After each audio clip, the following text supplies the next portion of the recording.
Welcome back to the GSMC College Football Podcast, presented to you by the GSMC Podcast Network.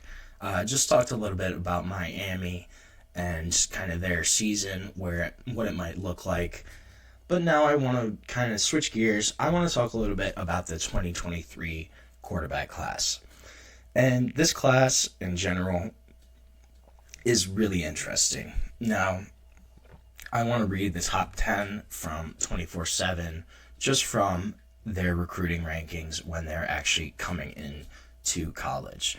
So, number 1 was Arch Manning. He's obviously still at Texas. Number 2 was Nico.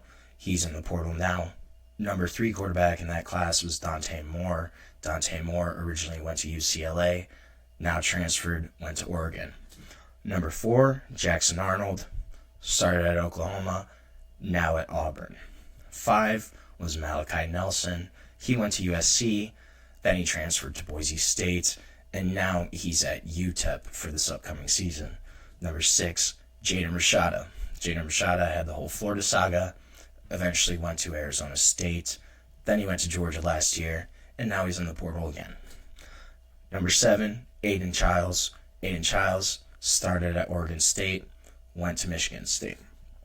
8 was Austin Mack. He started at Washington. Now he's at Alabama. Number 9, Avery Johnson. Avery Johnson started at Kansas State. He's still at Kansas State.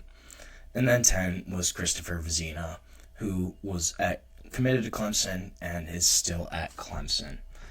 So if you were keeping track, I don't know who was counting or not, but of those top 10 guys, only 3 of them are still at the schools in which they signed.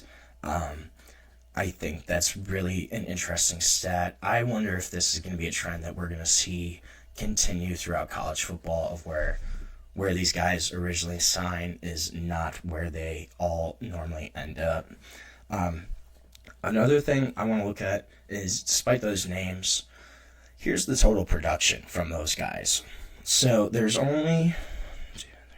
6 of the 10 that have produced over 1,000 all-purpose yards, which really isn't a whole lot of yardage if you're, playing a lot. But clearly these guys just are not playing that much.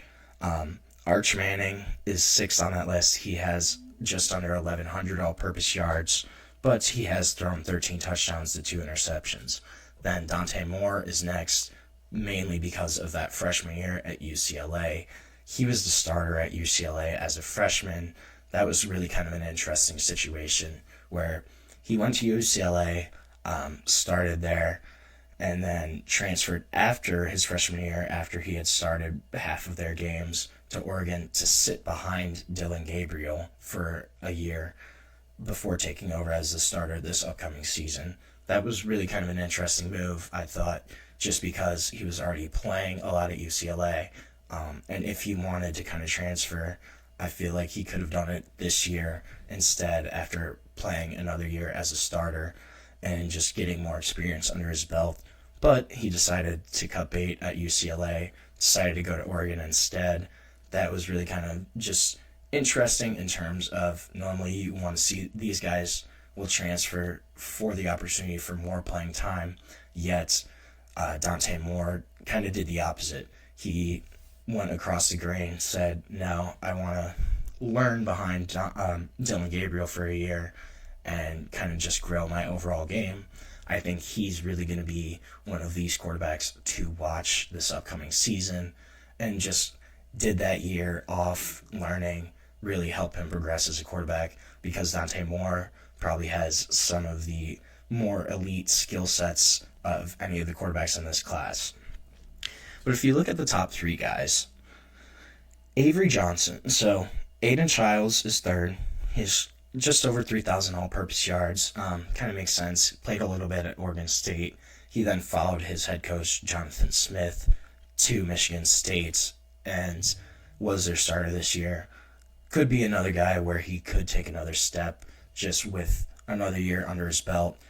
Now being at Michigan State for the 2nd season, will he kind of take that next step as a starter? Michigan State has had a rough few years, but year 2 under Jonathan Smith could Aiden Childs actually be a guy that takes that next step up and, is an all Big Ten performer or something of that caliber?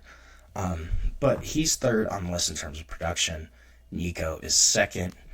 And then number one is Avery Johnson, who was the 9th overall quarterback in this class. Avery Johnson, one of the only guys that stuck it out at his original school, sat behind Will Howard for a year, took over as a full-time starter this past season, is the unquestioned starter, unquestioned leader at Kansas State again this year. He's probably honestly the most proven quarterback out of this class, which is pretty remarkable when you kind of consider the overall talent, how much these guys were hyped when they were coming into college. This was a class that people really thought would do a lot from the quarterback position and that they would get a lot out of just while these guys were at college. But that really hasn't kind of happened. And the guys that haven't stayed and stuck it out is probably, they've probably hurt themselves the most. And the two I'm really looking at there is Malachi Nelson, Jaden Rashada. I already kind of talked about Jaden Rashada the other day, but he's another guy where his movement he's probably really hampered his development. Just the entire saga at Florida before kind of ending up at Arizona State. I think he was expecting to win that Arizona State job, and then obviously did not, was beaten out. Transferred then to Georgia, where he didn't play at all really at Georgia last year. Kind of wasn't really going to be in contention for that starting job, which is interesting just considering his pedigree as a quarterback. And now he's kind of in no man's land. Doesn't really have a strong potential landing spot right now. Kind of just stuck out there. And also just doesn't have production to kind of match what his value of himself he probably thinks is. He hasn't done it at a college level. He hasn't shown that he can be a strong college quarterback, and that's probably why he's just been put out to pasture almost. Malachi Nelson, though, I think he's the biggest example. He went to USC. He probably could have had a decent shot of beating out Jaden Mayava either last year or this season, but he did not try to stick it out. Miller Moss was still at USC when he was there too, and then he went to Boise State again. I think he thought he would beat out Maddox Madsen for that job, lost to Maddox Madsen, and now he's at UTEP. So he's gone from a 5-star quarterback who was, hailed as the next guy at USC, as Lincoln Riley's next guy, next quarterback project, and now he's playing for UTEP, which, no disrespect to UTEP, but UTEP is not on the same level as a USC, as some of these other blue blood programs. UTEP is just not that same kind of caliber. And I think that Malachi Nelson has kind of really almost shot himself in the foot in terms of where he's gone in his decisions in his college career. I liked the Boise State move at the time, but clearly he was not able to beat out Maddox Madsen, wasn't going to be the guy there. So I can understand that one, but he could have stayed at USC originally and probably still had a really strong career. So I kind of re-ranked this class. I still have Arch number 1 just based on his potential becoming the Texas full-time starter this upcoming season. He's kind of shown what he can do in little bursts, but I think being the unquestioned starter this year, having followed Quinn Ewers, kind of watched how he progressed as a quarterback, I think Arch is still number 1 just based on his potential. Then I would have to go Avery Johnson second. Avery Johnson has been the most productive quarterback in this class, really has a lot of dual threat ability, has the most experience, and is a guy that I think can have a really, really strong 2025 season.